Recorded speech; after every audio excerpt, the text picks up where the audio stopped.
Yeah, there's always like a lot of instruments here, like ukulele, guitar, and stuff, which is really cool. It's just weird how we discriminate on like air instruments. Like you can play air guitar, right? Like you can strum during a song, you can play air drums. You know, even if like there's a good Bruce Springsteen on, you can do like a saxophone solo. But like you can't really do like air cello. You know, like you don't see a lot of, like there's violin here and there's guitar here and everything, but you don't see a lot of like people in a crowd like jamming out like air violin, you know, best bet is maybe like a flute solo, but that still looks a little goofy. But this is my 9th Coffeehouse.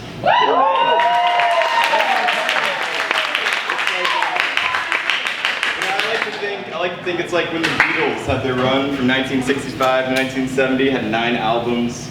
One small difference though, I think the Beatles got paid for all of that. I think they had a better business model.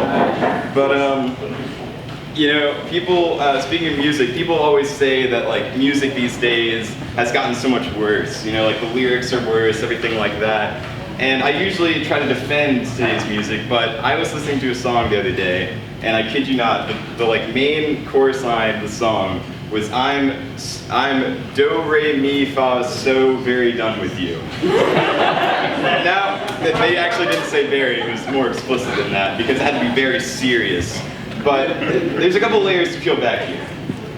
They think that that line is really clever, right? Like it's a very self-serious song, but it also means that when they're sad about a girl, they watch The Sound of Music for inspiration. Like that guy was watching Julie Roberts teach, you know, kids in Nazi Austria how to sing. He was like, "This is it!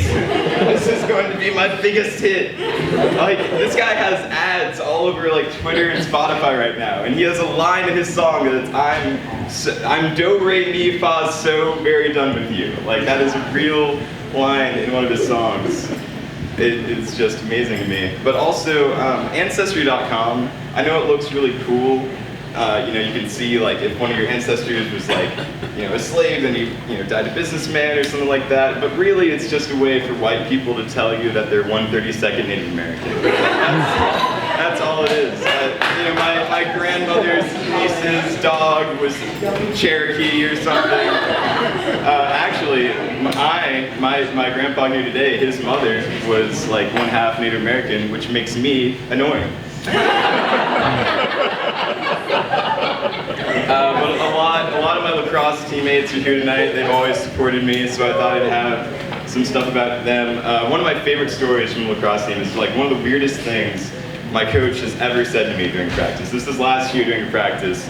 One of our players, Jeremy, was, you know, bringing the ball up in a drill we were doing. You know, it was like 6-on-6. And he, you know, whips the ball over to me, and I drop it because I'm not very good. And the coach comes over and he goes, "Jeremy, what are you doing? Look, Connor." He really said this, I swear to God. He goes, "Look, Connor, very nice kid, very good looking. He's gonna make a woman very happy one day, but don't throw him the ball." Like, it was like the most bizarre backhanded compliment I've ever. Like he doesn't even usually talk to me, so for a second I was like, is coach proud of me? Like it was both the nicest and the meanest thing I've ever had a coach say to me.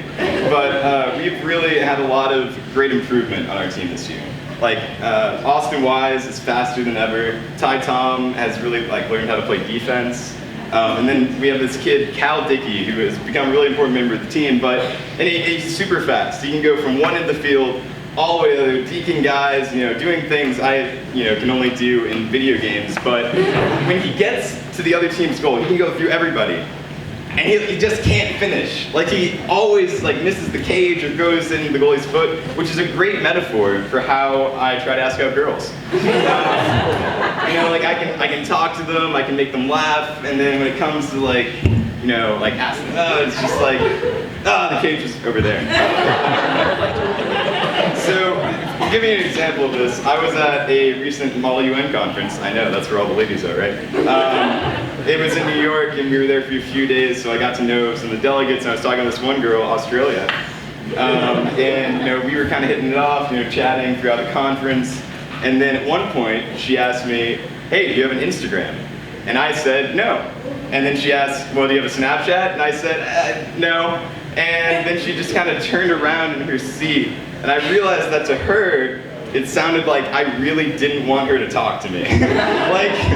It sounded like I was saying, like she was asking me for my number, and I was like, I don't have a phone, and she had like just seen me pull out my phone. It was like the least, I could have done anything. I could have just lied and like downloaded Snapchat right then. You know, I could have asked for the delegate dance, like there's a million things, and I was just like, no, I don't have Snapchat. I don't want to talk to you ever again.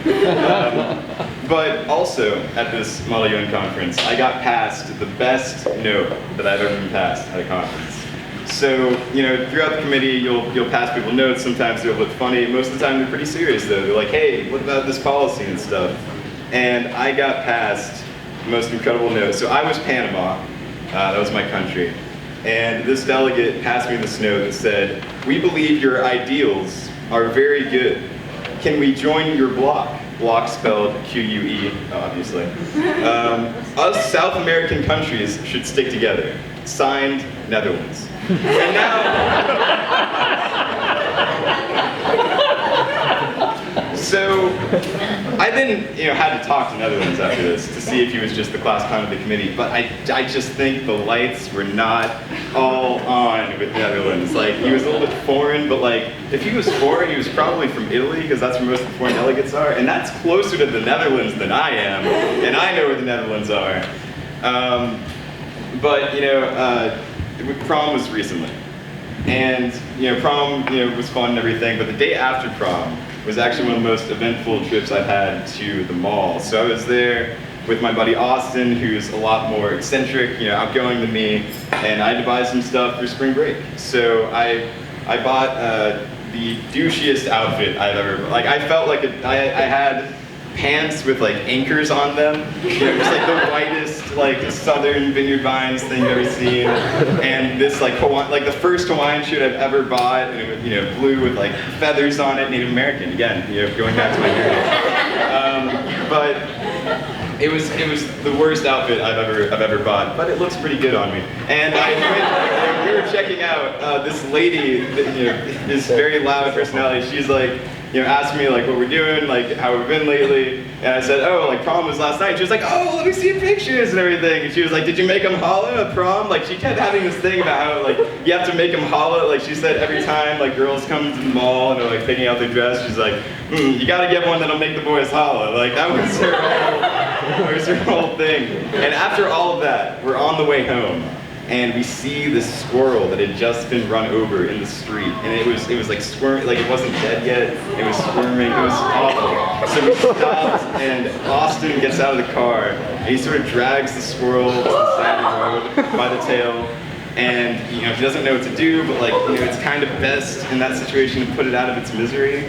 And so he grabs a rock, and I looked away, and all I saw was the result, which was Austin had blood all over his arm and his shirt. And then the worst part is that 3 cars passed by right as this is happening. So Austin is standing there, dead squirrel at his feet, blood all over him, and all the driver saw was Austin do this terrible thing to the squirrel. And then we get home, and my dad is in the driveway doing some yard work, and he sees Austin with his arm out the window trying to dry the blood off, and he comes over and he says, I just have one question. Where's the dead body? That's going to wrap up the main part of my set tonight, but I do have one last special thing for you guys. This is my last coffee house, and my lacrosse teammates have always supported me. Jake, get up here. We have a little surprise. Jake does not really know what's going on. Not really. But we have this script that I've outlined for him. So throughout the lacrosse season, there are a lot of very quotable lines said. And some of this may sort of go over the heads of non-lacrosse members, but just keep in mind, so everything Jake is about to reply is a quote said by a lacrosse player or a coach from this season. The scene is I have just been dumped by a girl and Jake is going to try to console me, but all of his lines are only things said during the lacrosse season. So just to set the stage for you guys, Jake will just have to be loud without a mic. All right, so, hey man, how's it going? Hello, Mr. Robbins. Hey, I haven't told you this yet, but my girlfriend broke up with me last night. What's that cone? Jake, are you even listening to me? Like, she broke up with me last night. We're done. It's over. I have so much snot in my mouth right now.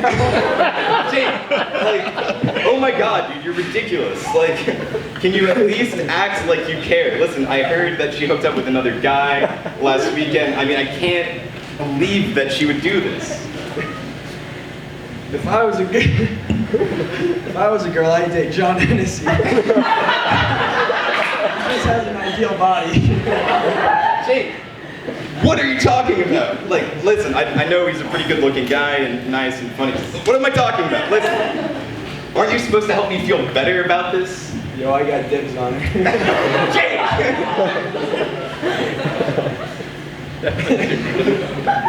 Hey man, with a chicken man sees a ground ball, it's like a chicken with a seed. He just snaps that thing up, you know what I'm saying?